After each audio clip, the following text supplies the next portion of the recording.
Está no ar o Cardiofute Podcast, juntando ciência e esporte. Aqui a gente vai bater papo para falar de prevenção, de cuidados com o atleta, tudo para prevenir a morte súbita. Mas antes de apresentar o nosso convidado de hoje, eu quero agradecer aos parceiros que tornam esse projeto possível. Agradecemos ao Comitê Olímpico do Brasil, à CBF Academy, ao Fluminense Futebol Clube, à CBEX, Colégio Brasileiro de Executivos em Saúde, ao SESC, à Vita Health, à Liquids, Tecnologia de Hidratação Funcional e ao Safe Play, AI. O Cardiofute Podcast é um oferecimento do Laboratório de Performance Humana, o LPH, e da Doteca. Agradecemos o apoio a conversas como essa que fazem a diferença na prática do esporte de alto rendimento. Hoje eu tenho aqui comigo a presença do Luiz Macedo, Dr. Luiz Macedo, cardiologista do Flamengo. E o nosso convidado especial, né, Luiz? Obrigado por estar aqui comigo, participando desse momento Prazer, lindo. É uma honra. Porque o nosso convidado de hoje é alguém muito especial. Não é porque eu tenho ele no meu coração como um grande amigo, mas porque eu admiro muito como profissional. Para mim, um dos melhores textos do jornalismo esportivo. Não há dúvida disso. E hoje, ele estar aqui com a gente para contar as experiências dele, com certeza vai somar muito nesse nosso Cardiofute Podcast. Então, eu vou convidar a todos para assistirem nesse momento a entrevista com o nosso querido Tino Marcos. Ô, Milena. Doutor Luiz, que eu chamo de Luizinho já há tanto tempo, que é meu amigo já há bastante tempo. Aliás, são encontros assim da vida, né, que a gente não espera. Milena, minha companheira de tantos anos, né, de convivência, de redação. E você, através da família Macedo, né, do teu pai, o Pepe, do Evaristo, que é um ídolo, que é uma pessoa que eu tenho um orgulho enorme de ter trabalhado, cobrir o título do Bahia que ele estava e tal, e tantas outras situações. Então, muito legal estar aqui. Eu acho que é muito bacana essa iniciativa, né? É um assunto que, embora eu não seja um especialista, mas sempre me interessou muito a abordagem médica nesse universo esportivo que a gente vive, né? Que a gente é mergulhado e tal. E esse desafio de lidar com alto nível e de lidar sempre com o extremo, né? Quer dizer, até onde eu posso levar esse atleta em termos de performance, mas até em que momento eu preciso segurar para que isso não vire um problema e tal. Então, eu acho fascinante esse jogo, né? Que envolve, hoje em dia, tantas camadas profissionais diferentes, né? Tão multifacetada de qualidade. Então, muito obrigado pelo convite. Você, com a sua experiência, você cobriu todas as Copas desde 1990, não foi isso? A primeira? Sim, primeira até 2018. Copa. Até 2018. E então você estava justamente ali no campo, percebendo tudo o que acontecia, todos os movimentos, vendo o trabalho também dos médicos, né? Muitas vezes em momentos dramáticos, né?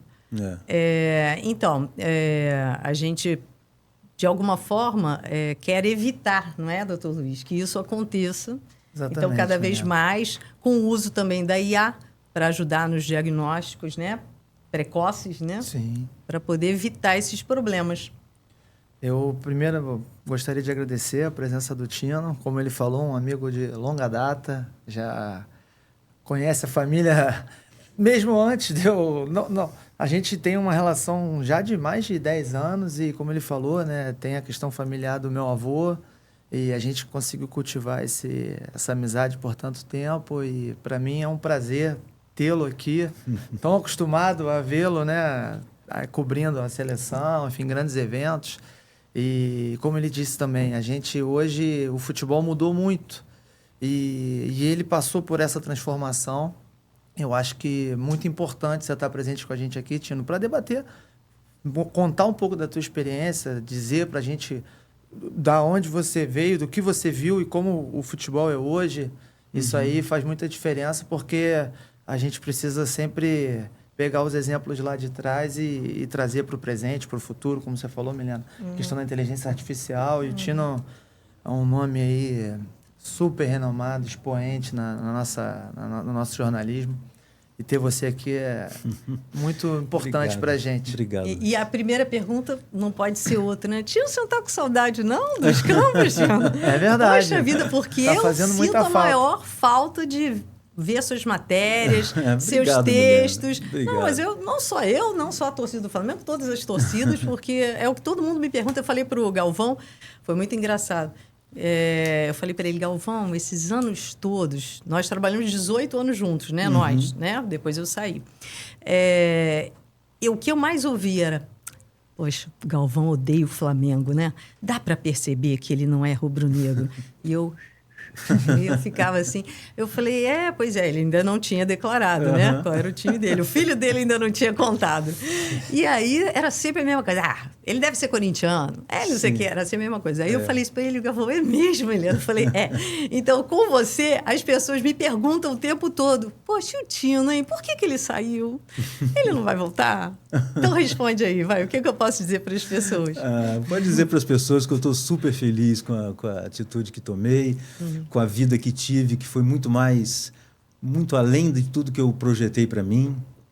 E tudo isso foi muito bem pensado, foi uma atitude amadurecida, não foi assim, de lampejo. Eu sempre tive a vontade de...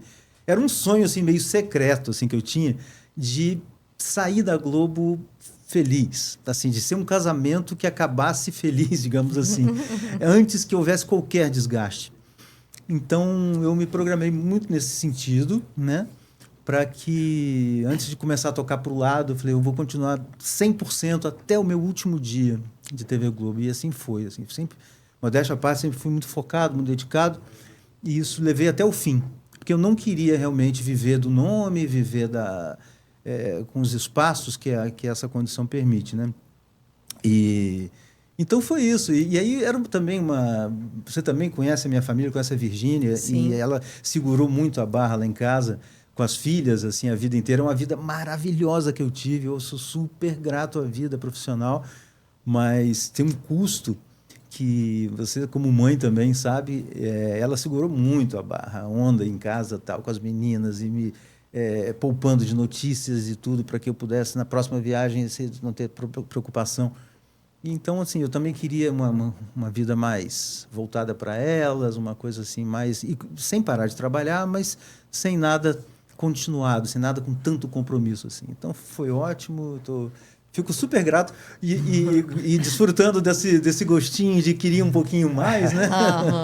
Mas melhor assim para mim. Eu nunca vou esquecer do Bonner falando, adoro quando eu vejo lá que tem matéria do Tino Marcos, porque eu sei que vai ser boa. Ele era... Nossa, eu devo muito ao Bonner e tal. Ele, às vezes, na reunião, ele falava assim, do Tino, então não precisa dizer o que é. Beleza, vou botar no espelho aqui. É isso mesmo, já sabia. E era essa a expectativa de todo mundo. Quando você entrava, eu falei, vamos ver o que ele vai dizer? Qual é a história que ele vai contar? E tão bem como sempre ele faz, né? Então, eu acho que sempre nessa expectativa, todo mundo querendo saber mais. Bom, então conta um pouquinho pra gente dessa sua trajetória. Primeiro, como é que você virou jornalista esportivo? Eu sei que você sempre foi apaixonado por futebol. Sim. Seu pai também era, Sim. Você acompanhava, né? Exato, sempre ele. Exato. Pois é, Milena, eu bebi muito em duas fontes assim em casa, né? Que minha mãe era professora, foi ela que me alfabetizou, inclusive. Eu entrei já no 2º ano do primário. E ela tinha muito essa coisa das letras, essa coisa da literatura.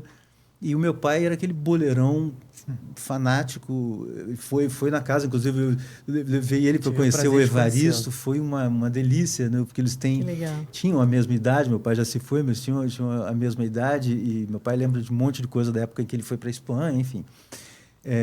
Meu pai é espanhol, né?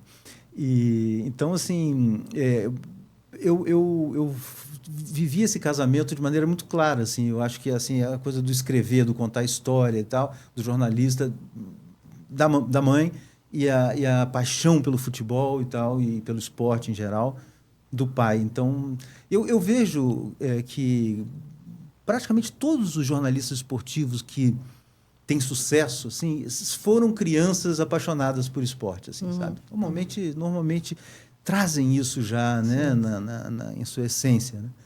Então, eu acho que foi muito bom. Eu, quando fiz jornalismo, eu pensava em trabalhar como repórter, em jornal, que era o meu sonho no jornal de papel.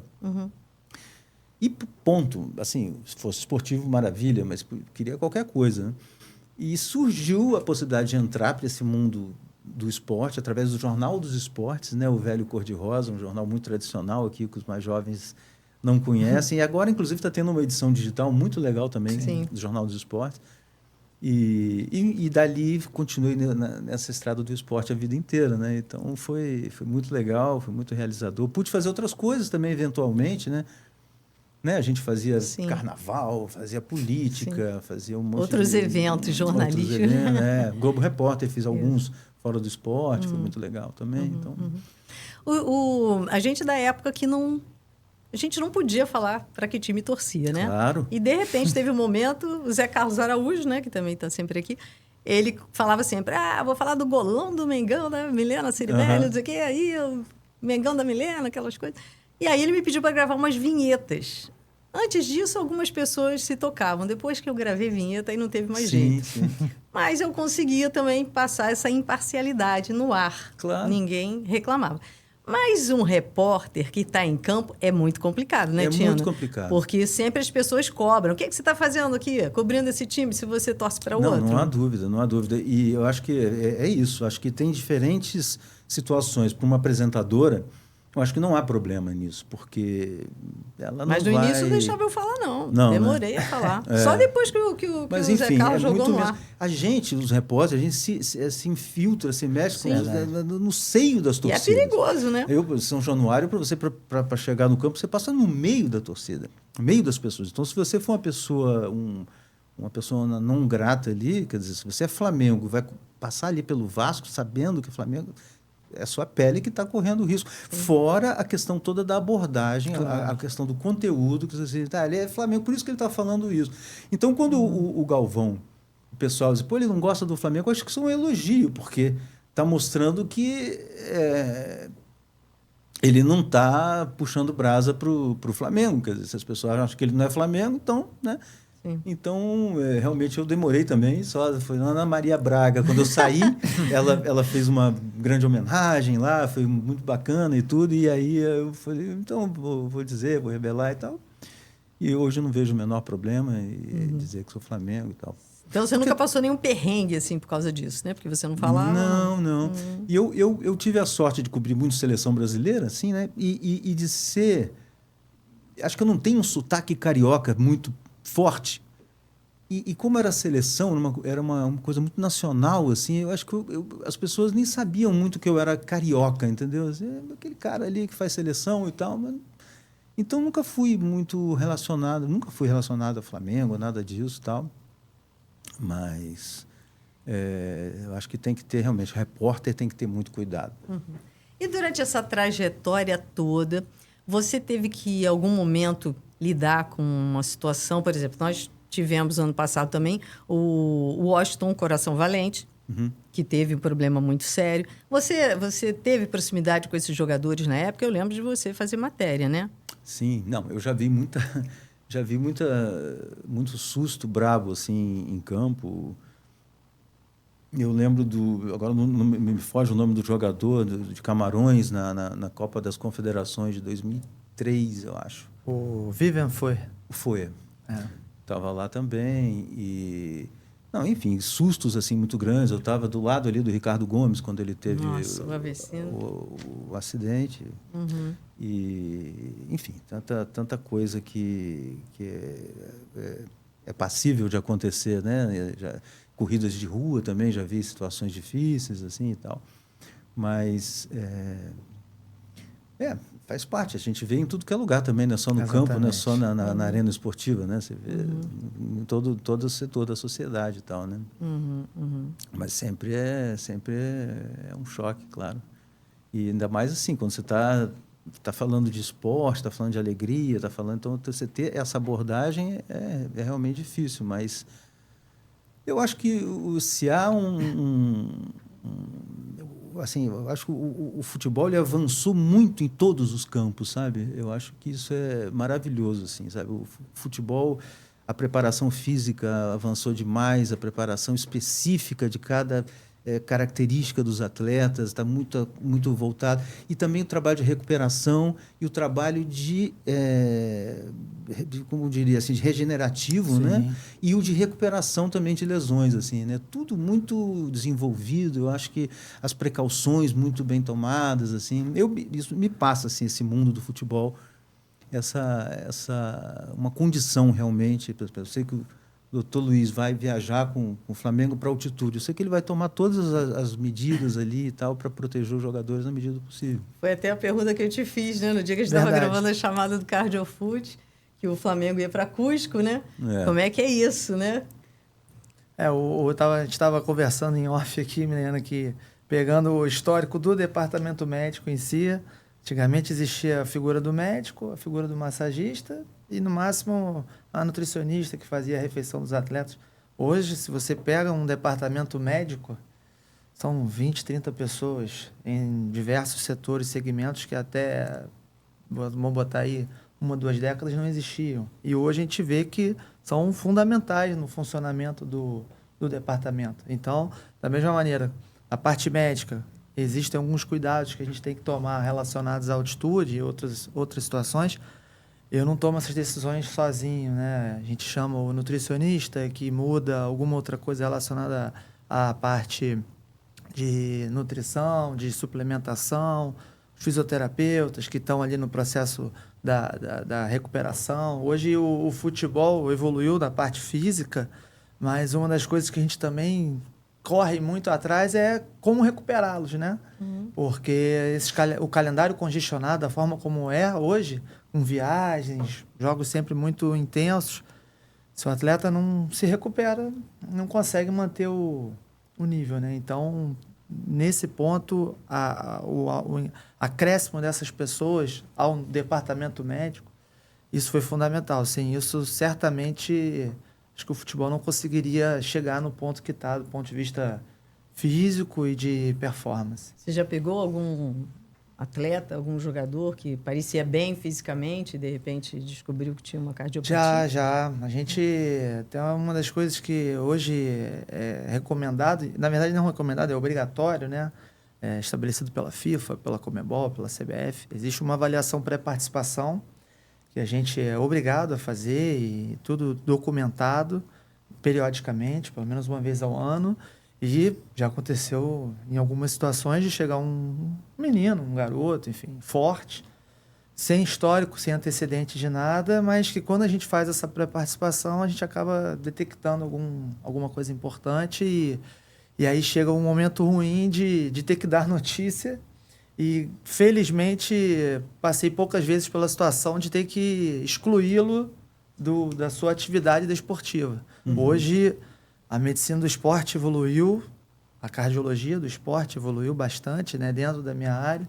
E, até pouco tempo, doenças que excluíam o atleta de seguir na sua carreira, hoje já não é bem assim. Hoje a gente tem, dentro de uma decisão compartilhada, a gente tem a possibilidade de oferecer algumas outras coisas que propiciem ele a se manter em alto nível. O Washington é um caso. Se a gente for pegar, provavelmente, se ele jogasse na década de 80, 90, possivelmente eu acredito que quando detectassem um problema dele, falassem, olha, é melhor você parar. E continuou jogando, continuou tendo um bom rendimento e eu acho que se não fosse por isso, mesmo fazendo isso tudo, a gente ainda se depara com situações trágicas, né, de vez em quando, como foi esse caso do Fuê em 2003, e tem casos recentes, o próprio caso do menino do Uruguai, do Nacional, no Morumbi há 1, 2 anos. Então, mesmo fazendo isso, a gente ainda tem, eventualmente, alguns eventos. Imagina se não fizesse. Então, isso faz toda a diferença.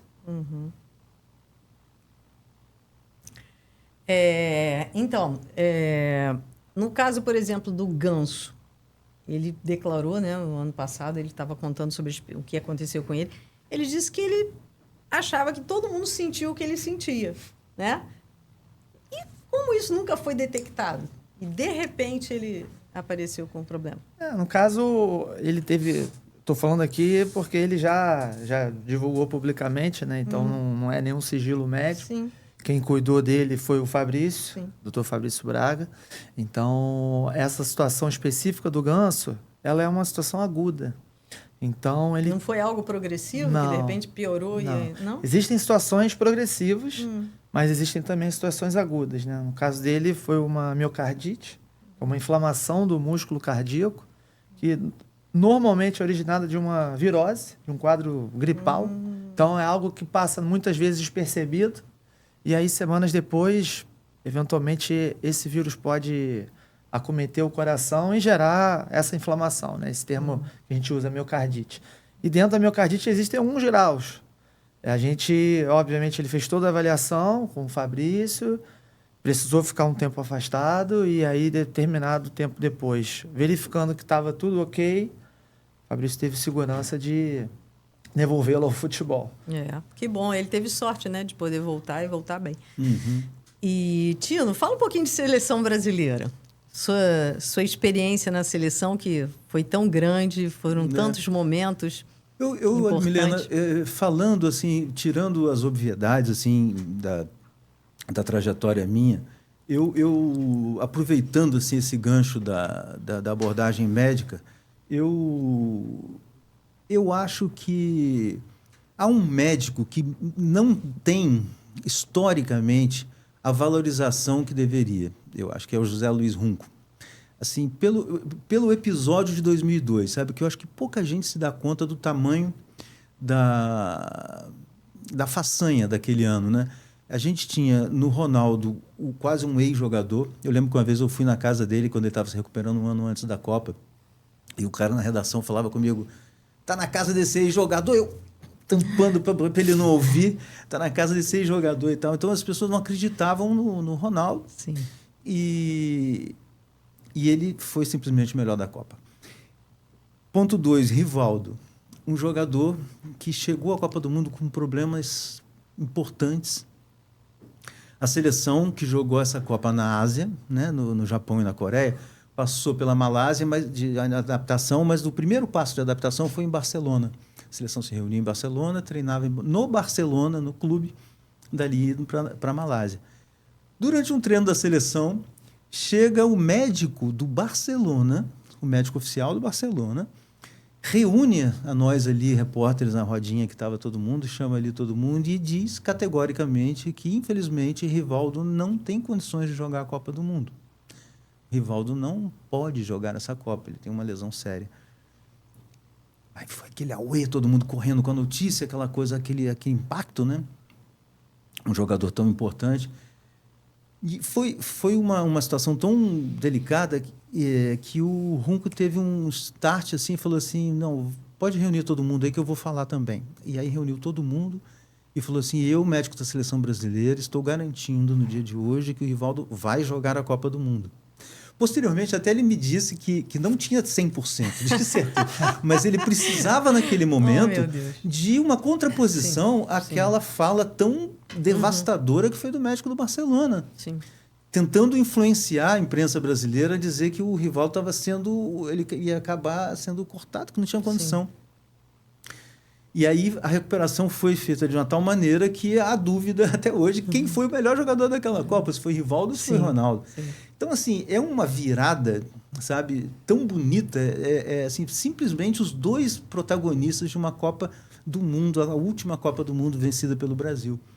Então, eu acho assim que nessa experiência toda de seleção, eu vivi muita coisa ligada a essa parte médica, na cobertura, mas esse episódio para mim é muito especial, assim, pela grandeza mesmo do que foi aquele trabalho dele e, claro, de todo mundo que trabalhou junto, porque o Ronaldo ele fez, com o apoio da CBF, o trabalho de recuperação todo para aquela Copa, né? Então, ele só foi jogar pela Inter de Milão às vésperas da Copa, e quase nada. E ele ficava no Rio com o pessoal da CBF que cuidava, então não era só o Runco, também eram o fisioterapeuta, enfim, as pessoas que do entorno ali da comissão médica da CBF. Né? Então, eu acho que esse, para mim, é um fato histórico muito relevante que não é tão falado assim, entendeu? Acho que essa valorização é necessária. Sim. Então, eu estava perguntando da sua experiência na seleção, que claro que a gente quer chegar lá na história do Ronaldo na Copa de 98. Uhum. Porque você estava lá dentro. Uhum. As pessoas me perguntam isso até hoje. Eu falei, Sim, gente, sim. eu não estava lá. Eu estava no estúdio, estava no IBC, então eu não sei. Tino Marcos sabe. Não, pois é. Você sabe mais alguma coisa do que foi divulgado? Então, aquilo foi um caso muito curioso, porque você imagina... Você pode imaginar a quantidade de gente que perguntava isso né, depois da Copa. Se me pergunta até hoje, imagino para você. Eu já, saco cheio, já a certa altura, eu dizia assim... Desculpa perguntar de novo, cara, mas sabe o que é? Tem que aproveitar eu sei, aqui cara, você. Eu sei, mas eu não posso dizer. Não posso dizer. Aí a pessoa você já fazia doida. isso? Não. Mas, enfim... Milena, eu acho que aquilo foi tão esmiuçado. Eu tive a oportunidade de trabalhar num documentário foi feito na Europa sobre o Ronaldo. E que tinha um recorte que foi muito interessante, que era de 98 a 2002. Então, pegava exatamente desde o problema na final, da convulsão e tal, até a glória, em 2002, passando por 2 lesões seríssimas no meio. Né? Então, a história realmente do herói, né? Aquele cara que cai. Inclusive, Sim. O gol que ele faz no 2002 é uma síntese, né? Na final, é uma síntese disso. Ele cai, ele levanta e continua e faz o gol. Mas, e nesse documentário, que eu fui o entrevistador do master ali do filme. E aí a gente esmiuçou muito essa história, assim, cada minuto, cada coisa que ele lembrava, e outras pessoas também que fizeram e tal, que participaram e tal. E eu te digo assim que eu, assim, não verifiquei nada além de tudo que foi dito, assim, sabe? Existem suposições. Eu tenho uma suposição, mas outras pessoas... Qual é a sua suposição? Mas a minha é meramente empírica, né? Quem sou eu para explicar uma causa de algo como aquilo? Mas a gente tem que pensar no contexto de um jogador que tinha 21, não tinha feito 22 anos ainda, e que já era o melhor do mundo, e que carregava sobre si uma responsabilidade imensa de ser não apenas o melhor jogador do mundo, como aquele que era o protagonista da Copa anterior, o Romário, tinha sido cortado dias antes, que, aliás, outro caso médico está assim, de enorme repercussão. Então, tudo isso somado a coisas do dia a dia, de ter que administrar. Por exemplo, ele tinha uma casa alugada em que estavam lá durante a Copa a mãe dele com o namorado, o pai dele, né, separados, né, o pai dele com uma galera, a Susana Werner, que era namorada dele e tal. Uhum. E dali saíram muitos problemas ali. Não sei o que, ele tinha que resolver tudo, não sei o que, e paga conta disso e daquilo, e não sei o que. Deu problema, tem que falar, não, fala com fulano. Enfim, isso tudo com toda aquela carga, aquilo tudo acontecendo e tal. Cara, se teve alguma coisa, um vulcão ali que naquele momento veio em erupção, nunca mais aconteceu, ele nunca mais teve nada parecido. E ali foi nossa, eu acho que para os compêndios de medicina esportiva, esse dia é um dia assim, rapaz, que inclusive, principalmente do ponto de vista do Zagallo, do técnico, né? Você imagina, o médico da seleção era o Lídio Toledo, ele acompanhou o Ronaldo com os exames, voltou e os exames não detectavam nada grave. Não tinha nada. Então, não foi mesmo só a pressão da Nike, enfim, dos patrocinadores, foi porque realmente ele estava apto pelos exames. Ele poderia entrar em campo. Nesse momento, eu não acredito em nada de Nike, nada dessas pessoas nem participam, não entram nesse processo, eles ficam do lado de fora, entendeu? Ele volta e é entre eles ali, né? Então, era uma decisão que, imagina, para o Zagallo dizer assim, não, se o médico está me dizendo, Exato. Cara, eu não tenho assim, eu não tenho nada documentado que indique e a vontade do próprio atleta, que naquela época era o melhor do mundo. O melhor do mundo. Ele dizer, eu tô pronto, falou, né? Tô aqui, vim para jogar. Quero jogar. Eu quero jogar. Bem difícil. Ele era muito. E eu estava no campo, louco, né? Porque as pessoas falavam, o que houve aí? Edmundo vai jogar. E eu lembro que era o Barreto, o roupeiro que passava ali. Eu falei, Barreto, Barreto. Ele olhava, não queria nem olhar para mim. E eu, impotente ali para apurar aquela notícia, né? Ninguém sabia de nada. Aquilo foi uma das notícias mais incrivelmente, assim, a imprensa passou batida, né? A gente chama de barrigada, né? Um termo até meio feio, mas é assim que se fala no jargão da imprensa, quando você não consegue dar notícia. Mas também tem uma defesa também, que assim, o dia da final é um dia que só se pensa na final, ninguém tem cabeça para outra coisa. Então, assim, se ele sai às 2h lá da concentração do Brasil dentro de uma van, como é que vai ter alguém ali olhando para ver quem é que saiu naquela van, aquela hora, depois do almoço? Então, eu acho que realmente ninguém teve culpa, digamos assim, de não ter tido essa notícia, né? Mas foi uma loucura, né? Um dos dias mais loucos assim, que eu já vi na vida, assim, né? Naquela final. Meu Deus do céu, que coisa louca. Inclusive, né, nós tivemos oportunidade, foi a Copa que eu cobri pela Globo, né? E estávamos todos lá. E eu me lembro que falavam para a gente, né? Vocês já ganharam a Copa, jornalisticamente, né? A gente só faltou ter um caneco do Brasil para a gente também poder comemorar até o final, né? Pois é. E existia uma confiança exagerada até, né? Eu acho. As pessoas estavam muito... Porque tinham sido campeão em 94, né? Então, é todo um contexto, assim, né? Eu digo que a seleção de 94 ela foi muito libertadora para o futebol brasileiro, porque trazia um peso muito grande sobre as costas. E a última lembrança era da Copa de 70, simplesmente a seleção mais encantadora, eu acho, de todos os tempos. Da história, né? Então, assim, o Brasil joga bola e não consegue ganhar, cantavam o traje a rigor, e não ganhava, pressão. Em 94, aquela coisa foi muito grande, muito forte. Tanto que, a partir de 94, eu acho que a seleção passa a jogar com mais leveza, sabe? Passa a jogar com mais naturalidade, consegue... Chega uma final em 98 e chega ao título em 2002 e tal. Então, eu acho que gerou esse título em 94, foi muito importante nesse sentido. A Copa do Mundo será o grande assunto de junho, o maior trend, a maior conversa e a maior vitrine. E é exatamente aí que estará o Cardiofute no Maracanã, unindo a paixão do esporte com saúde, ciência e inovação. Para marcas que querem entrar no assunto certo, no momento certo, Cardiofute é a escolha certa. Qual foi a Copa mais emocionante para você? 94. 17 de julho de 94, para mim, o dia mais marcante da minha carreira. O dia que o Brasil ganhou a Copa de 94, para mim foi assim, inigualável. E na hora do chute do Bádio, você estava onde? Estava atrás do gol. Atrás do gol? Daniel Andrade. Que delícia.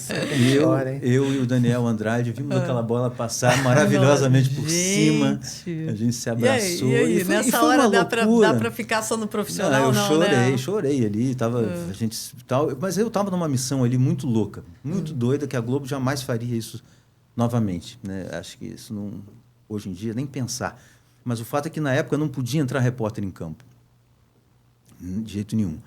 E a gente decidiu. E a gente decidiu.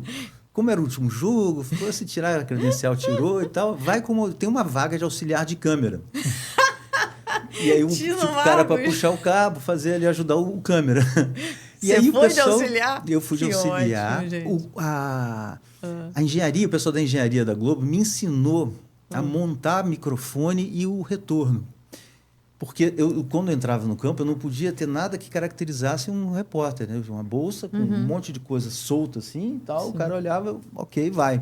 Só que aquilo tudo era o microfone, era o retorno que eu ia plugar na câmera, que ia fazer todo o esquema. E que eu ia tentar... Era uma cartada, tipo, se eles nem me cobravam, não. Se você conseguir... Se não conseguir, beleza. Se o Brasil for campeão e tal, e você conseguir. E assim foi. E aí, quando estava já rolando a prorrogação, eu montei tudo, comecei a ouvir o Galvão. Falei, caramba, ainda preocupado se eles iam lembrar de abrir o meu microfone na hora, porque falei, pô, o cara lá na mesa está, né, correndo lá falando, mas deu tudo certo. E aí, na volta olímpica, eu pulei a placa de publicidade, passei por 2 anéis de segurança que tinham uns caras assim em volta da seleção e me meti no meio dos caras E entrevistei alguns jogadores, entrevistei o Romário, então foi um grande momento, assim. Quem que você pegou primeiro, você lembra? Foi o Romário. Romário? Foi o O Romário. que você perguntou para ele? Eu tava... inclusive, eu tenho até um pouco de vergonha quando eu ouço aquilo, porque era um misto de emoção com cansaço, era muito quente, e eu correndo ali, Romário, eu não falo nem nada direito, assim, e ele, isso aqui é para o Brasil, é para o torcedor. E aí o Galvão, as palavras do Galvão na volta, eu falo com o Galvão, isso para mim é um patrimônio, assim, eu vou guardar isso. Ele fala, é a consagração de um repórter que ao longo de tanto tempo cobriu a seleção, parará. Então foi muito realizador, assim, sabe? Foi demais. Aí depois me levaram. Os seguranças me viram, me carregaram e me tiraram. Mas aí você já tinha cumprido o seu papel. Já tinha. E ele falou exatamente, foram essas palavras que ele já cumpriu o seu papel. No retorno você ouviu, é tetra! Sim, você ouviu? Sim, aquela confusão que eu tava, né? Não sei exatamente, mas eu tava no meio da... Eu devia estar pulando ali também com o Daniel, ali atrás e tal. Foi muito, muito especial, muito especial. Eu lembro chegando assim no caminhão de transmissão, né, onde fica todo o pessoal da técnica, todo mundo ali reunido. Cheguei, todo mundo me abraçando e tal, aquela coisa do brasileiro campeão do mundo, né, como qualquer brasileiro, aquela alegria enorme, e a coisa profissional também, o final de uma longa cobertura, né, que você vem ao longo de meses ali junto e tal. Então foi muito legal. Foi sensacional. E você estava contando para a gente ali a história com o Zagallo, né?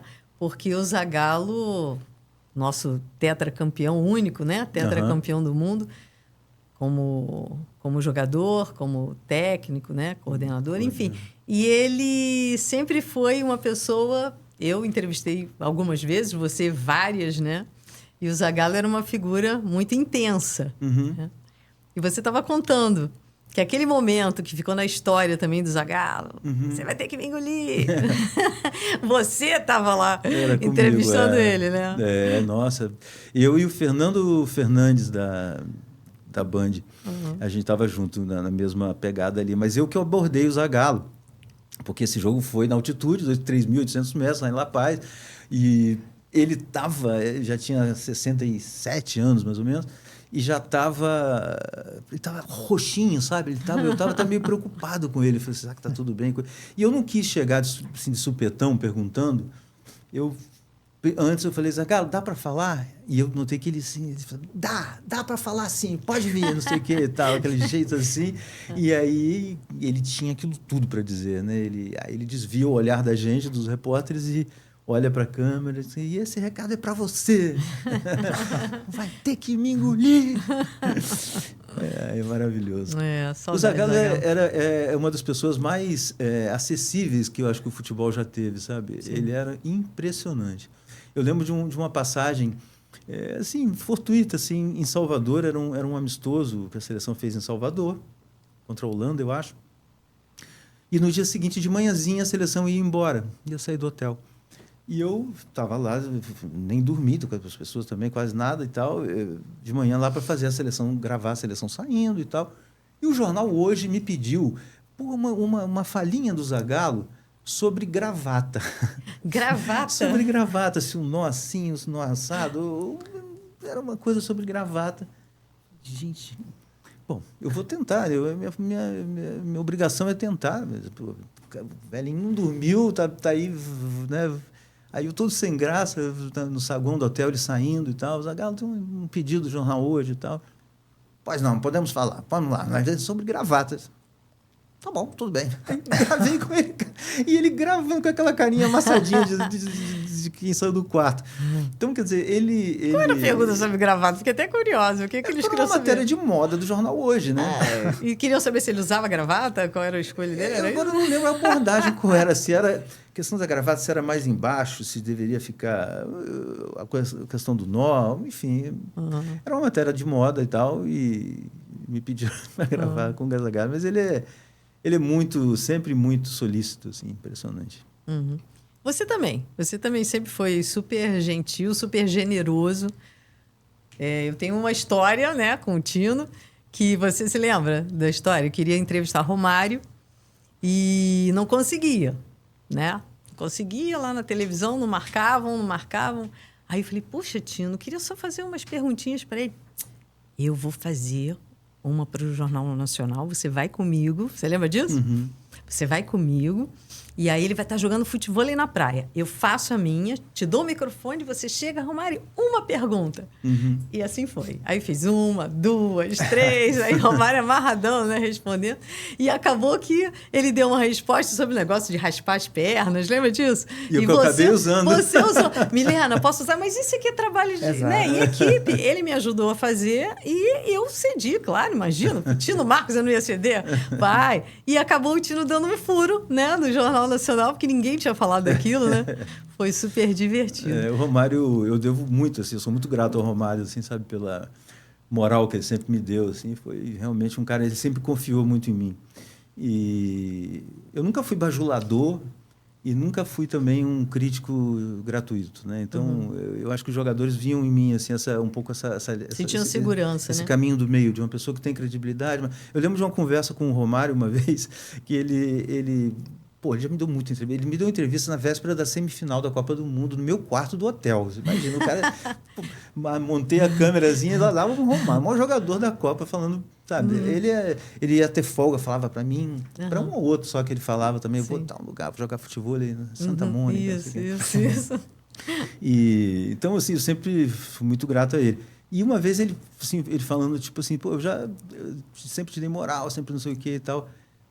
Não é desses caras aí que ficam, esse negócio de mulher, não sei o quê, isso é notícia para você, esse negócio de sair à noite, não sei o quê. Eu falei, de jeito nenhum. Eu falei, a minha abordagem ela é esportiva desde que você não esteja concentrado num time que você esteja cobrindo numa seleção brasileira e você tem que voltar às 10 da noite e você volta às 2 da manhã ou não volta. Aí, meu amigo, isso é notícia. Eu vou dar no meu compromisso, cara, eu vou te pedir desculpa, o meu compromisso não é contigo, o meu compromisso é com quem me paga e com a minha profissão. E mais do que causar um desgaste na relação, eu achei que aquilo, ele comprou a ideia, entendeu? E aquilo até me aproximou mais dele, assim, sabe? Ele passou a... Porque eu poderia dizer o contrário, assim, não, que isso, para mim nada. Mas foi a sua sinceridade também que provocou nele mais ainda a confiança, né? Pois é. Aliás, um caso médico, aquele corte dele na Copa de 98, meu Deus do céu, que situação difícil aquela também, viu? Eu lembro que eu fui fazer. Os médicos, para tudo, foi bem complicado aquilo. A chegada no dia seguinte, do substituto. E ele correu para se recuperar, para mostrar para os caras que tinham condição e jogou contra o Internacional durante a Copa aqui pelo Flamengo e tal. Mas ele podia ter ficado, né? Eu acho que ele podia. Não podia, doutor? Com certeza. Podia, né? Ele ia feito a diferença. Tá vendo? Imagina, na final, não tinha o Ronaldo, nas melhores condições, teria o Romário. Não que o Edmundo não desse conta, né? Excelente jogador também, mas quanto mais opções, melhor, né? Seria mais uma pecinha para colocar dor de cabeça pro Zagallo. Sim, e ele era o maior jogador da Copa anterior. Exato. Sim. Eu achei triste ele sair. Todo mundo, né?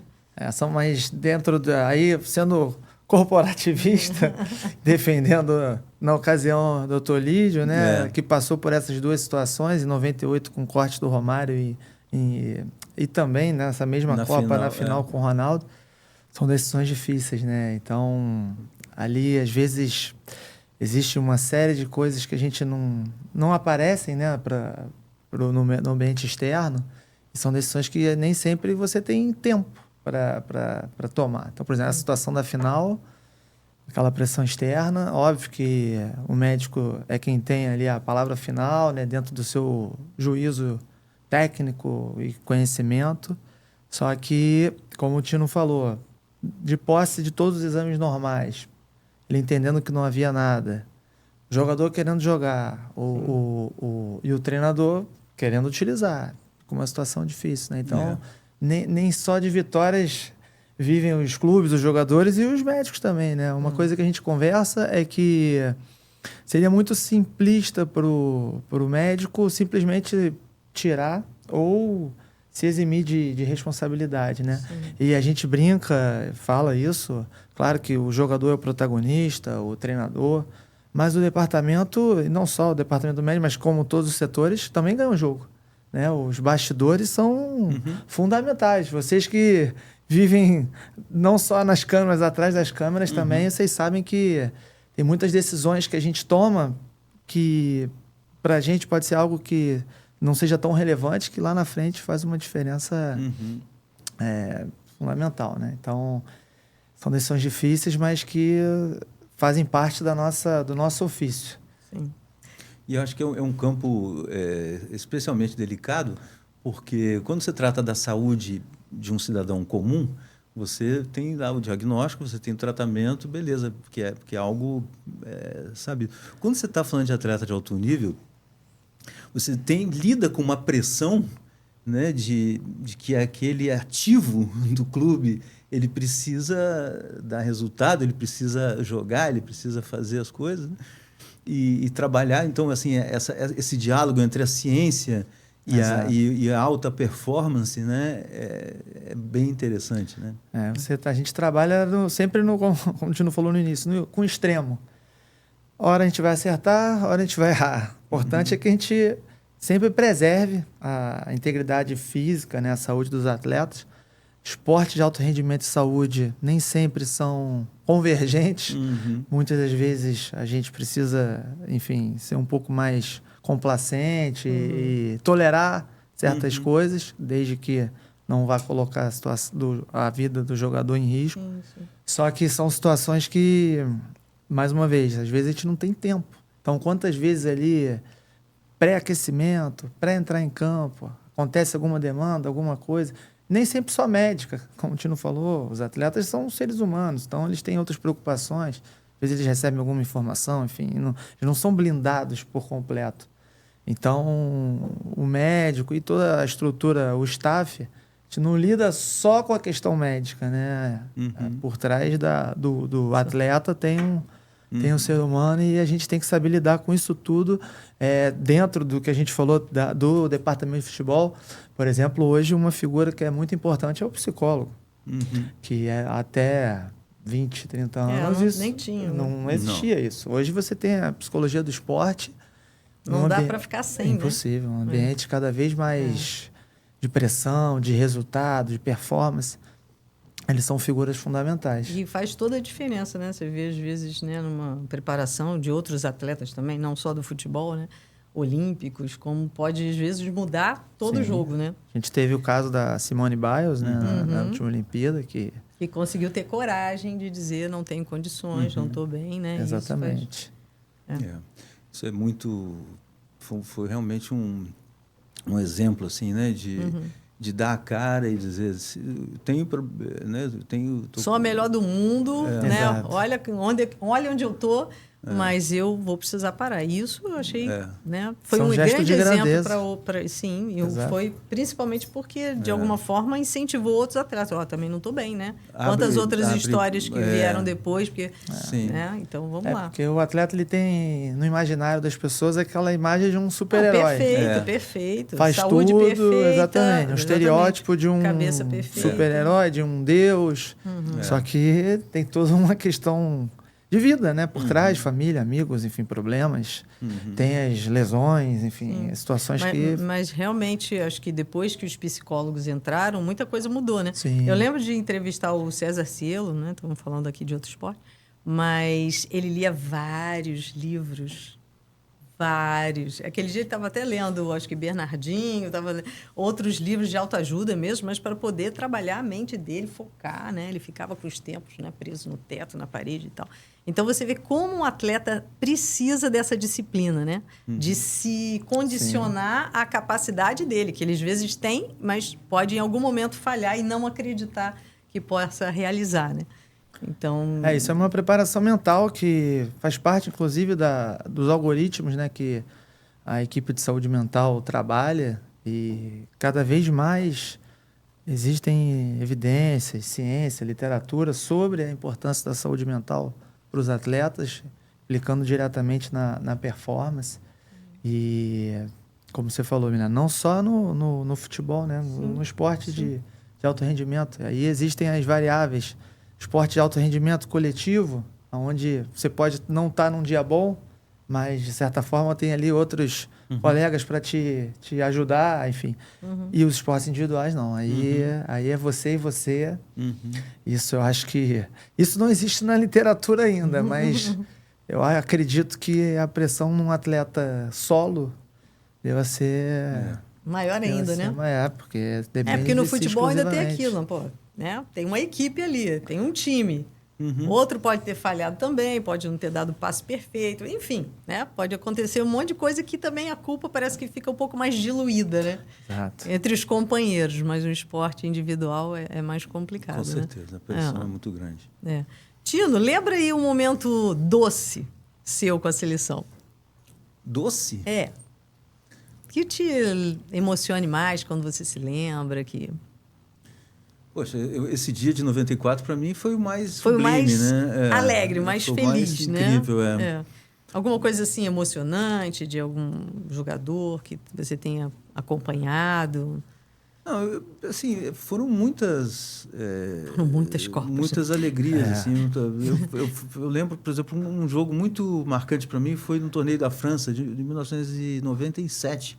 Era um torneio, assim, acho que com 4 seleções e tal, que o Roberto Carlos faz um gol, que a bola quase vai no escanteio e entra.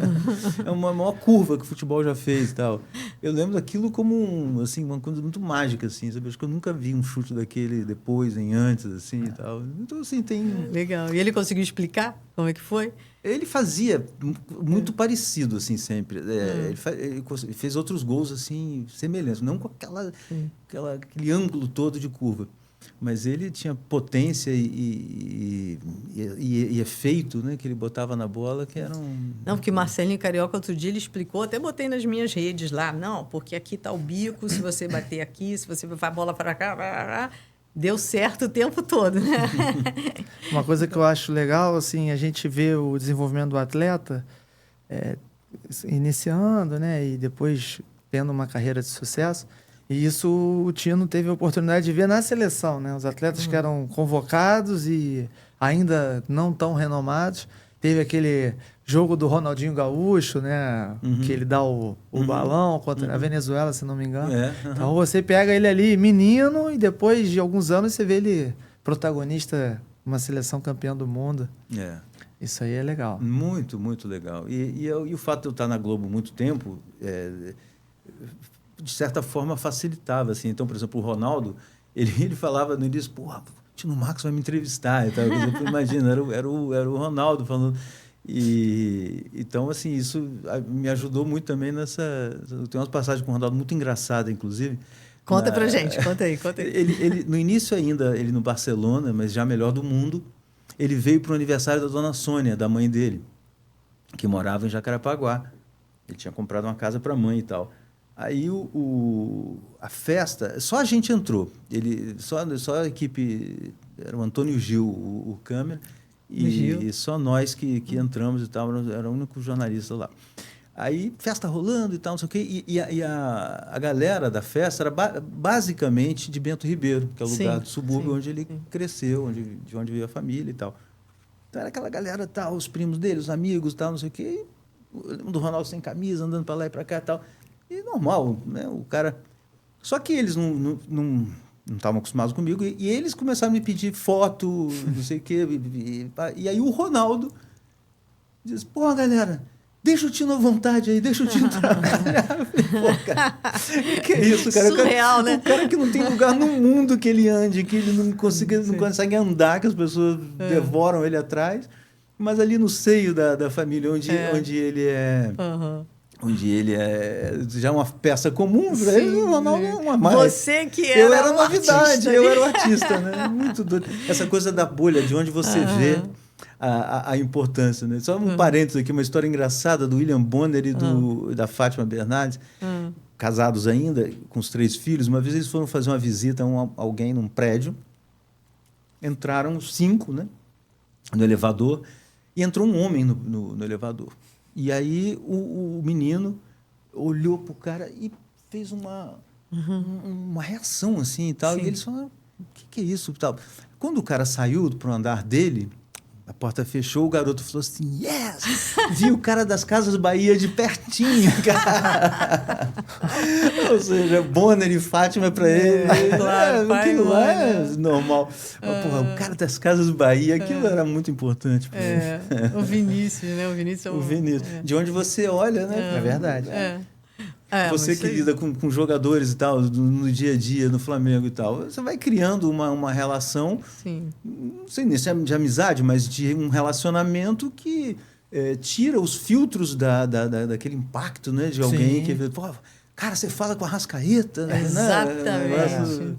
Existe. E no meu caso, especialmente, desde menininho, né? Exato. Por conta do meu avô, então... Sempre foi uma figura que... Quando a gente, enfim, estava junto, seja no Rio, lá em Barcelona, Catar, enfim, era uma figura muito requisitada e que é meu avô. Então, sim. intimidade, enfim. E com os atletas a gente cria é uma relação, obviamente, profissional, mas que a gente constrói o dia a dia e que para alguém que... Eu me lembro agora no último ano, na final da Libertadores, alguns amigos, enfim, estavam ali no hotel, na expectativa, né, de vê-los passarem, nem que fosse por um segundo ali, para dar um oi, dar um tchau.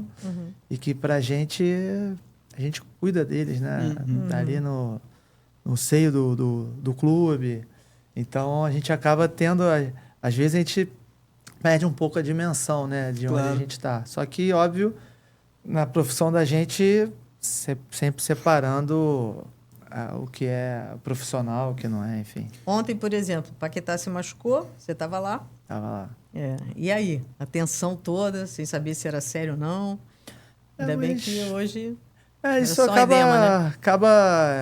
Aí entra o juízo meramente técnico, né? Protocolo então, exatamente. Né? Seja A ou B, a conduta é a mesma. Agora, Luizinho, você, para quem não conhece, o Luiz, ele é muito sabedor de futebol. Sim, a vida inteira ele acompanhou muito Já de deu perto. para perceber. Muito de perto. E tendo o avô que teve e tal, que tem... tem, em alguma medida, ser um cara que ama, que conhece futebol, que viveu outros aspectos, na área médica, traz algum benefício ou não é uma vantagem absolutamente? Acho que, no caso, como você falou lá atrás, Chino, quando você entrou para o jornalismo esportivo, de certa forma, você já tinha essa veia do esporte desde menino. Sim. E, no meu caso, é a mesma coisa, né? Eu cresci no meio do futebol. Não quis ser jogador? Ou pensou? Querer é uma palavra forte, menina, porque o joelho nunca foi um amigo. O problema foi o joelho. Bota a culpa no joelho, que é mais fácil. Então, naturalmente, trabalharia em outros esportes, se fosse o caso, basquete, vôlei. Quem gosta de esporte, normalmente gosta de vários. Mas no caso do futebol, como é o cerne da família, eu acho que ajuda. Acho que ajuda até por uma questão de você conhecer o ambiente que você está, ler os momentos, entender o que está se passando em determinadas situações. E isso tem coisas que só a vida, né, que te ensina. A faculdade não ensina, a escola. Então, é o dia a dia, a situação a experiência que eu tive com meu avô vivendo... Todas essas questões, na época que ele era treinador, e eu sempre fui muito próximo a ele nesse sentido de viajar. A gente já se encontrou em algumas viagens. Então, certamente ajuda. Entender o jogo, né? É óbvio que eu não fico dando pitaco em tática, essas coisas, mas você sabe, enfim, sempre gostei de futebol e desde que eu me entendo desde que eu comecei a assistir futebol, a gente conversa sobre jogos e a gente vai lembrando, enfim, isso é muito legal. Eu, como criança e adolescente, eu tive oportunidades que me marcaram. E quando você é jovem, de forma lúdica, você ainda vê o atleta, como eu falei, como um super-herói. Então, por exemplo, tive a oportunidade de 2002 ir no jantar de centenário do Real Madrid. Pô, Então, eu tava com meu avô e na mesa ao lado tava o Zidane, o Figo, o Roberto Carlos. Que emoção. Então, para mim, que na época era um adolescente, se eu olhar para o lado, os caras que eu via na televisão estavam ali comendo o mesmo macarrão que eu. Então, seu segundo time, não é? Legal. O Real? Tá ali com o Flamengo. Tá vendo? Tá vendo? Real Madrid e Flamengo. Porque meu pai era sócio do Real Madrid. Meu pai viveu na Espanha até os 21 anos e ia a todos os jogos do Real Madrid. E aí eu cresci bebendo nessa... né? Falar nisso, Tino fala um espanhol que ninguém diz que ele não é de lá. Não é, Tino? É porque eu morei lá quando era criança e cheguei a esquecer o português em determinada altura. Então, a vida inteira voltando lá e tudo, e depois trabalhando também na América do Sul, tudo sempre praticando espanhol, né? Aí o Tino é muito bem-humorado, porque eu não vou contar a história, só se ele contar. Mas ele já falou no telefone como se fosse espanhola. Espanhola. Conta isso, hein, Tino, sem falar o nome. Não, é porque tinha um companheiro de trabalho que isso tem tantos anos, gente, isso tem muitos anos. Mas essa história não dá para esquecer, Tino. Ele era fissurado por correr atrás de mulher. O negócio dele era... Então, quando não está trabalhando, ele está caçando. E aí a gente estava em Santiago, no Chile. E aí ele... 1989 ainda era ditadura no Chile, inclusive. E aí ele ficava na rua, cara. Falava, as mulheres passavam e tal, ele dava um cartãozinho do hotel onde ele estava com o quarto dele e tal, não sei o que, o nome dele, o hotel, parará. Saia distribuindo aquilo. Não, liga para mim, liga para mim. Hoje seria o WhatsApp, né? Seria o WhatsApp, E aí ele ficava louco. E aí eu preguei uma peça nele que realmente foi, eu confesso, foi engraçado, assim, porque ele foi para o hotel, falou, vou ver se alguém, né, se garimpa alguém ligando e tal. E aí eu fui para o meu quarto, e ligava para o quarto dele e falava em espanhol muito rápido, com a voz bem fina e tal. Olá, Álvaro, que tal? Boa noite, sou Junita, não sei o que. Falava meio enrolado assim. É que eu te conheci por la mañana e estava...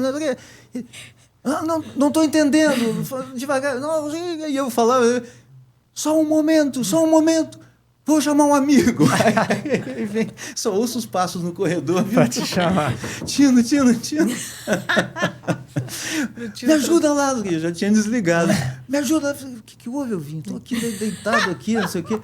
Pô, me ajuda lá, que a mulher tá ligando lá, não tô entendendo nada. Aí eu vou pro quarto do cara. Porra, me tirou da cama pra isso, pra nada. Porra, demorou muito, não sei o quê. Aí volto pro quarto, olha, que passou, falando contigo, não sei o quê. Aí volta ele correndo e tal. E aí na terceira vez eu já não aguentei, comecei a rir. Aí ele sacou. E ele falou, mas peraí, você tá com a mulher aí então? Uma figura. Sou eu. Figura, mas muito bom demais, A gente cara. pregava umas peças, né? A gente tinha umas brincadeiras em redação até meio pesadas, assim, né? Faz parte. Essa viagem foi memorável. Assim. A gente quase tomou bala, porque a gente gerava matérias para o Brasil e voltava uma produtora lá em Santiago. E voltava para o hotel de noite, só eu e ele no carro. E aí a gente estava passando em frente ao Palácio de la Moneda, que é a sede do governo chileno, onde estava o Pinochet, o ditador da época e tal. E aí a gente, procurando o hotel, não sei o que, a gente estava muito perto. Ele falou, acho que é aqui. E eu entrei na rua, até tem uma cantadinha de pneu, porque foi muito brusco assim. Rapaz, saíram ali militares de fora com... tudo assim, fora do carro. E ele tinha muita barba, ele parecia o Lula na época, aquela coisa... E mão sobre o carro, não sei, e o cara falou, 5 metros mais e te meti el balaço. O cara falou, mais 5 metros vocês estavam mortos. Ai, meu Deus. Foi nessa mesma viagem, dessa loucura aí da Juanita. Então, perrengues, né? Do mundo dos repórteres, dos jornalistas. Né? Eu já me beneficiei, falando assim dessa coisa médica e tal, eu já usufruí, digamos assim, de serviços médicos, assim, né? Primeiro que, claro, consultas assim, esporádicas, tá? Pô, meu calcanhar, dá para dar uma olhadinha, não sei o quê. Mas teve uma vez que a gente foi um pré-olímpico na Bolívia. Foi minha primeira competição fora do Brasil, 1987. Pré-olímpico na Bolívia, E o Brasil a gente ficou em La Paz, que é 3.600 metros e tal, muito difícil a adaptação. E eu respeitei muito no início, ficava muito devagarzinho, fazia tudo devagar, como recomendam e tal. Eu lembro que no 6º dia eu jantei uma lasanha e tomei assim, uma garrafinha de vinho, daquelas pequenininhas. Né? E o álcool, ele potencializa muito na altitude. Né? Sim. Mas eu voltei para o hotel normal, dormi de boa. Quando foi umas 3 da manhã, cara, eu acordei com uma taquicardia, com um negócio que eu fiquei assustado. Eu era jovem, mas assustado com aquilo e não passava, e não passava. Eu falei, cara, eu vou ligar. Aí liguei para o médico da seleção, para o Ricardo Vivacqua, que era o cardiologista da seleção. Doutor Ricardo. Ainda está trabalhando. Ainda está trabalhando. Já está nativo. Doutor Ricardo, muito obrigado, viu? Até hoje eu lembro demais da sua ajuda. E ele com uma voz ali com muita paciência, muito profissionalismo, aquela hora da noite, me falou, não, vou te mandar aí uns comprimidos de tal, e pede um chá de coca no hotel. Porque o chá de coca, incrivelmente, ele tem um efeito positivo, né? Eu tomei aquele remédio e tomei o chá, e aquilo foi me acalmando, até que eu voltei a dormir e passou o susto, mas graças ao médico da seleção. Porque quando a gente faz essas viagens, a gente não trata só dos atletas, né? Então tem todo o staff e quando agora na viagem de altitude, a gente tem que fazer um crivo ali para ver quem tem condições de viajar ou não. Tem pessoas que é melhor a gente deixar aqui ao nível do mar, justamente para não ter risco de dar problema. Mas no caso com o dele, assim, de repente ele tem uma taquicardia, isso não podia ser alguma coisa pior, ou assim, ou foi só realmente... Sempre pode, né? Mas da forma como ele descreveu, naturalmente a gente pensaria em algo relacionado ao álcool, né? A altitude já gera algumas adaptações fisiológicas em que você pode ter esse despertar na madrugada, e o álcool potencializa isso. Olha, quando a gente chegou em La Paz, o assessor de imprensa da seleção, Roberto Vieira, ele morreu até de cirrose. Ele bebia muito, ele realmente bebeu muito, às vezes era um querido e tal, mas tinha um problema com álcool. E durante o voo, ele bebeu, passou o voo todo bebendo. Quando a gente parou em La Paz, ele desceu, tombou a escada abaixo, foi direto para o hospital, na chegada em La Paz. Você vê o álcool, o que faz, né? Ainda mais chegando em La Paz. Uma Deve estar no sangue dele. Uma pessoa obesa. Quer dizer, fez tudo errado, né? Mas no final das contas, a gente ficou aquele mês lá fazendo o pré-olímpico. No final, eu corria em La Paz. Aí já estava adaptado. Eu já ia para a rua correr. Estava totalmente adaptado. Uma beleza. Ô, Tino, você está tendo mais tempo agora de acompanhar jogos, seleção, você está aí otimista? Eu voltei a ser o que era antes de ser repórter, que era consumidor de notícias esportivas. Eu gosto muito. Eu acompanho muito, estou sempre dando pitaco mesmo. No jogo do Flamengo, estava falando com o Luizinho e tal. Ele falou do Evaristo, mas o médico está atendendo é Neto do Evaristo. Hein? Neto do Evaristo e tal. E estou sempre no meio, né, dos colegas, a gente está sempre se encontrando e eu vivo muito ainda esse mundo, né? Ainda me fascina muito. Então me fala o que você acha do Brasil nessa Copa. Milena, eu tenho uma opinião sobre Copa do Mundo que eu acho que Copa é uma competição diferente das demais e em que uma palavra chamada encaixe resolve muito, ou desencaixe. Eu acho que o que acontece naquele mês e 10 dias que vai ser agora, naquele período é que aquilo é que vai ser muito decisivo, sabe? Mais do que as previsões, mais do que o ano bom ou ruim que antecedeu e tal, que são importantes, mas não são decisivos ao meu ver. Então, nesse sentido, eu acho que o Brasil fez uma preparação muito ruim, muito acidentada, numa estrada nada pavimentada, mas o Brasil tem jogadores de primeiro nível do mercado, primeira prateleira, tem um técnico que, puxa vida, é o maior vencedor melhor, né? do futebol 5 europeu. Champions, né? Pois é.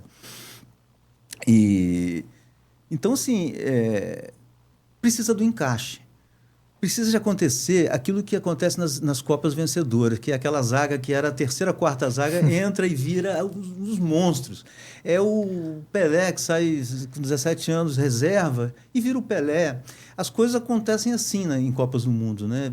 Soluções que às vezes são dadas e que às vezes são melhores do que aquelas que você previa, e outras que chegam com muito favoritismo e que se desfaz em função daquele desencaixe que houve naquele momento. Então, se você olhar para o retrospecto do Brasil, você vê que o Brasil, sempre que ganhou Copa das Confederações, e ganhava todas, praticamente, as Copas das Confederações que antecediam a Copa do Mundo, um ano antes, ganhava a Copa América e liderava o ranking da FIFA. Assim, por exemplo, foi como o Dunga chegou em 2010.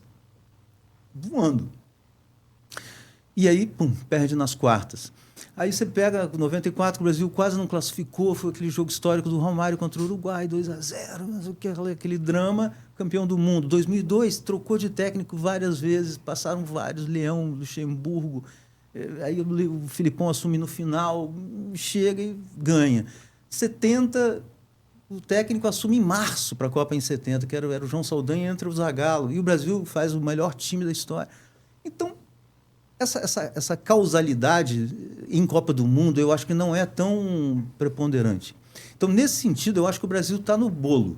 Eu acho que não é o favorito, tampouco dá para desconsiderar o Brasil. Uhum. Então, eu acho que tem seleções muito fortes hoje em dia, assim, está muito equiparado o futebol, né? Aquela coisa da malemolência do futebol brasileiro, isso não existe mais assim como uma propriedade nossa, né? Isso foi muito distribuído mundo afora. Então, acho que tem super seleções, assim, você tem a França, que é uma baita seleção, você tem a Espanha, que joga, que é uma coisa de louco, dá gosto de ver a Argentina, ainda com Messi, com tantos, e campeão do mundo. Então, você tem Portugal, que eu acho que vai chegar muito forte, tem várias seleções assim.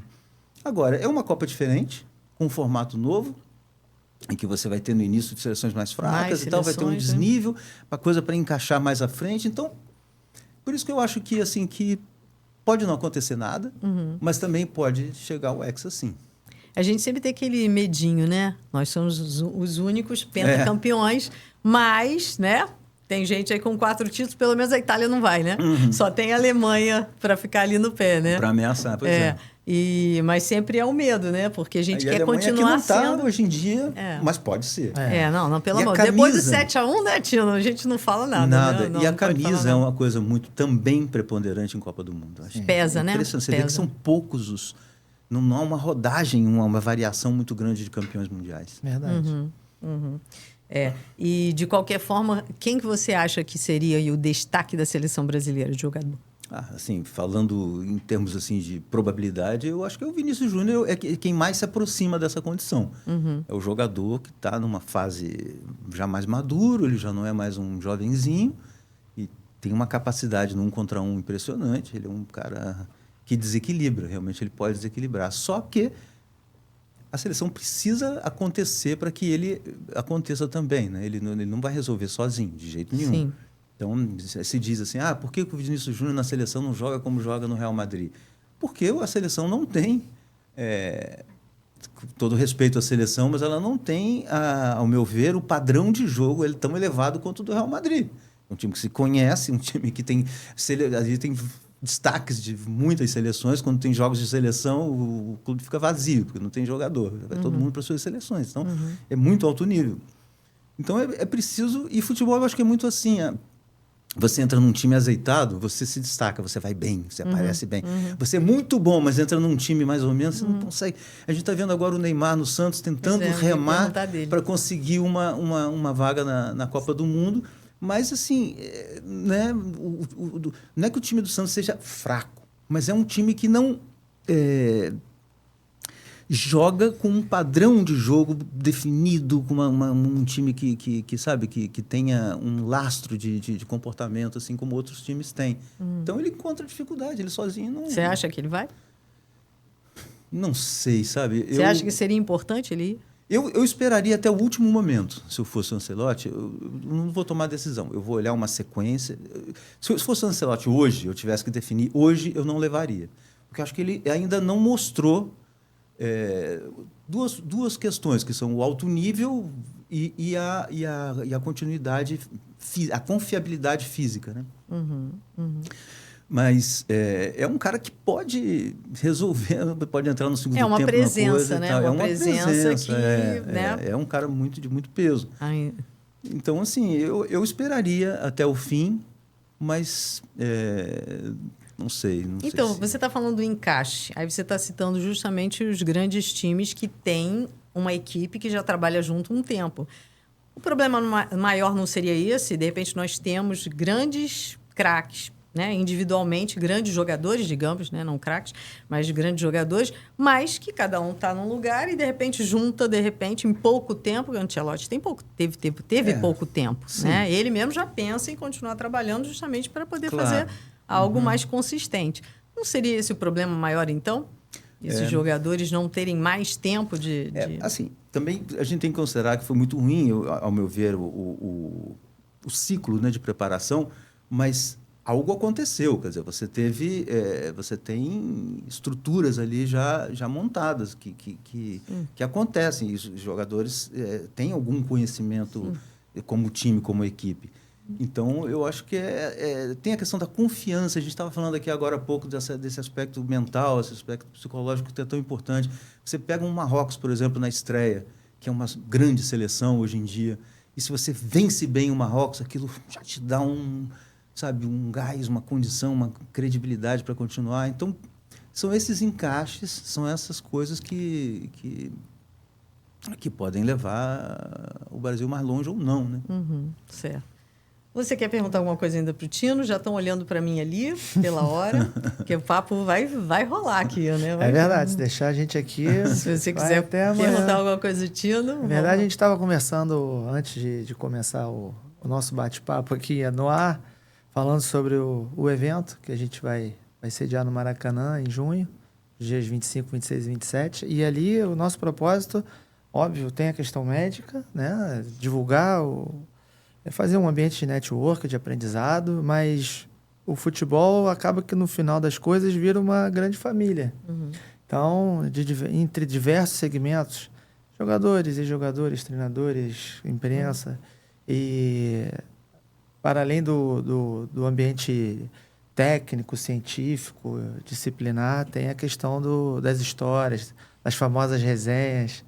E ter o Tino aqui hoje é um prazer, e contar com ele lá no evento, mais do que convidado. Super convidado. Você vai ficar na Copa ou você vai viajar? Eu devo ficar no Rio. Rio? Ficar, Vai fazer algum trabalho, alguma pode coisa? Pode ser que contar? Eu faça, mas ainda não fechei, ainda não está confirmado. Mas dá, às vezes, uma vontadezinha, né? De pegar o microfone, de falar e tal.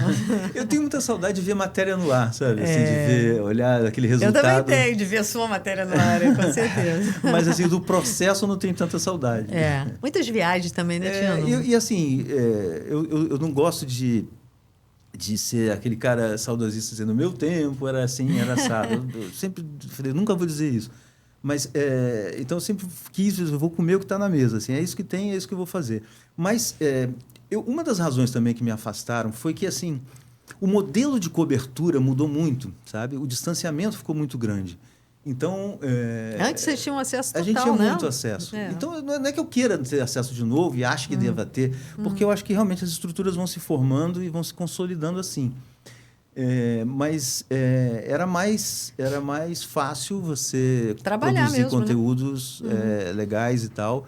E também eu acho que em termos de promoção do futebol, acho que era uma coisa mais legal. Aproximava mais o torcedor do mundo do futebol. Eu vejo hoje o torcedor muito distanciado do que é o jogador de futebol. O jogador de futebol, você vê, basicamente sabe dele ali. Então, antes você via o cara faz churrasco na casa dele, aí o outro sacaneava o outro, e não sei o quê, e você chamava para conversar.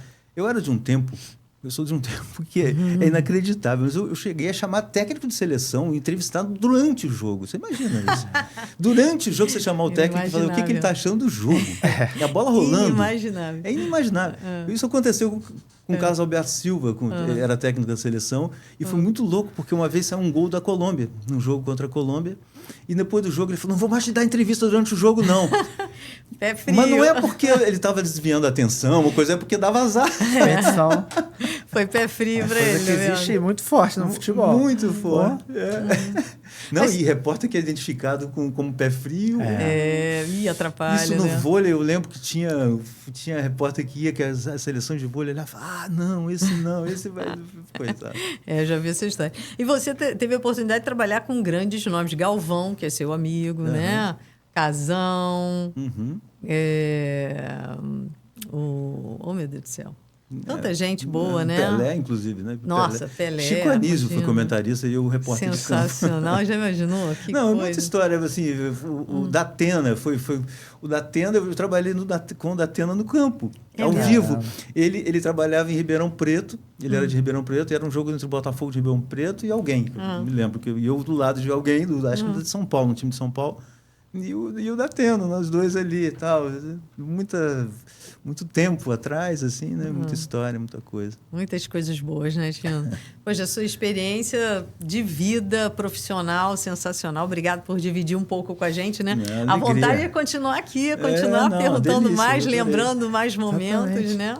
E a gente espera que você vá, então, no Cardiofoot. Sim, sim. Que nesse dia, né, ele esteja disponível. Eu sei que não tem jogo do Brasil nesse dia, porque eu vou estar trabalhando em São Paulo, mas Pois eu é. venho. Não vai ter. E uma das mesas do evento é justamente reunir personalidades do nosso futebol, ex-jogadores, ex-treinadores, para que possam compartilhar com as pessoas que estão ali e não tiveram a oportunidade de viver esse ambiente tão peculiar e de tanto interesse para todo mundo. Sim, sim. Poder passar o que vocês vivem, enfim. Acho que isso aí é mais um atrativo do evento, né? Claro. Sem dúvida. Desde já, parabéns a vocês, porque isso acho que é muito legal, você ampliar esses saberes, assim, de quem está no alto nível, como você, como o doutor Fabrício Fabrício Braga, e tal, isso. que estão trabalhando na ponta com alto nível, e levar isso para mais pessoas e compartilhar isso tudo, esse saber é muito bacana.